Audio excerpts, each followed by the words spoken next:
Welcome to Fargo, North Dakota.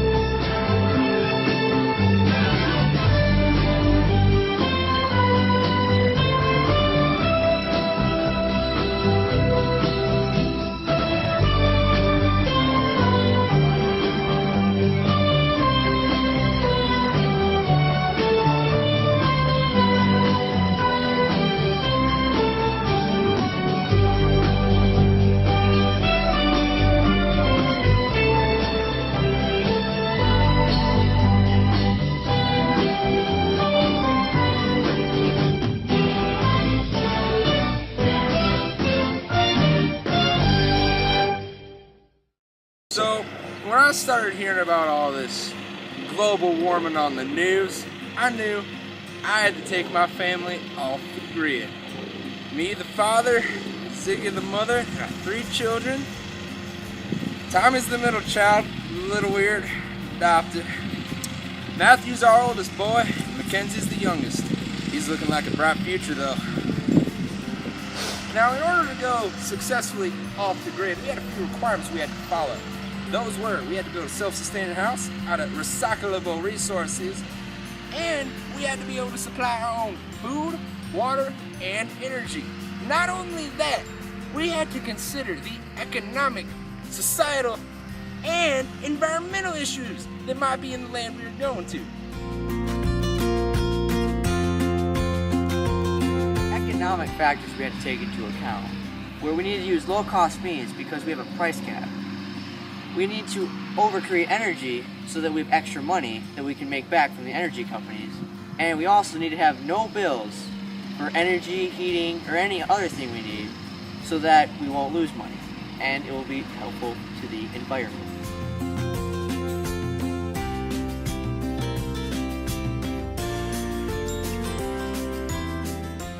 The environmental factors we need to take into account are that it rains a lot in North Dakota. There's about 73 inches of precipitation year-round.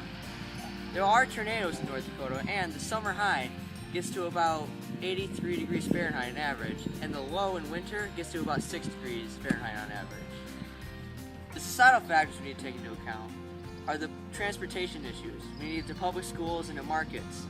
We will use bikes for going to school, and for buying supplies and everything, we will use our bull with a wagon. We also, for medical emergencies, we will use a bull and our wagon to move them. Ah! Get the wagon! Oh, boy! Boy, we did out!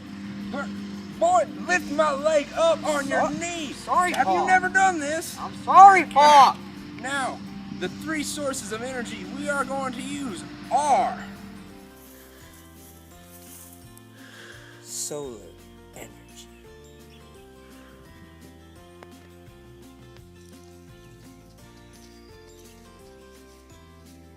geothermal, yeah,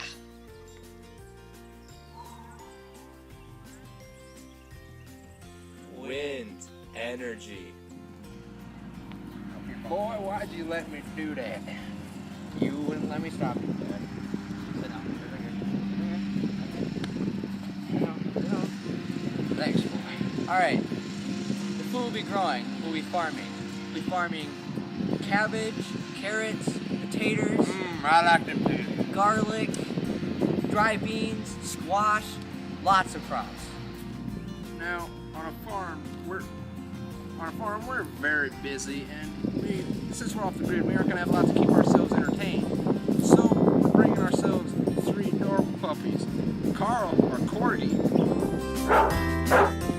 Nico, our Pomsky,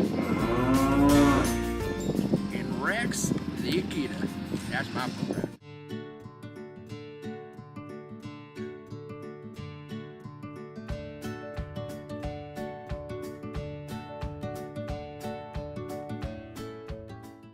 Now, you might have been wondering what our land layout was going to look like. We got a nice 5-acre piece of land. The bottom right corner is where our household's going to be. In the top and to the right, that's where we're growing our crops. And in the bottom left area, that's where the animals are gonna graze. In between the two lands are where we're gonna store all our animals and food. Alright. And this is our beautiful homestead, nice and labeled out, but I'm going through it anyway. Top left is the kitchen, prepared the food. Top middle, that's where we're gonna eat all the food in the dining room. Top right's the master bedroom for me and the missus. And as we start going down, you see the two bedrooms to the left, that's where the boys are going. And then to the bottom right's the family room. Get some family time. Now, I might say disappointingly, we did run into some issues trying to go off the grid. One of the biggest stressors was time. Because, you know, once you're off the grid, you're off the grid. There's no coming back. And if we came out here during a harsh winter that we weren't ready for, or, you know, could possibly get rained out, we'd be in some trouble. Another issue we had was finding people we could trust, some valid resources. Because, you know, you make a mistake, we could die out here.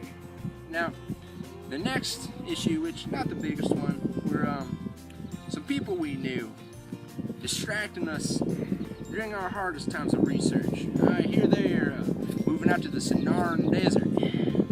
I hope they do great out there.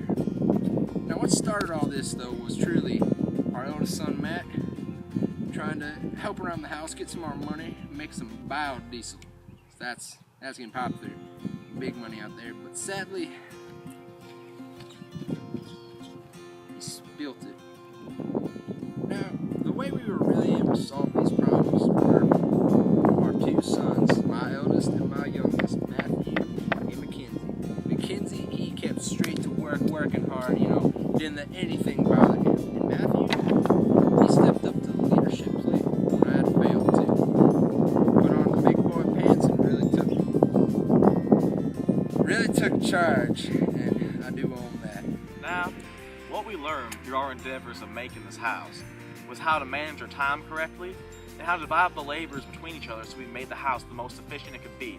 And also, under no circumstances do we ever let Matt touch the biodiesel.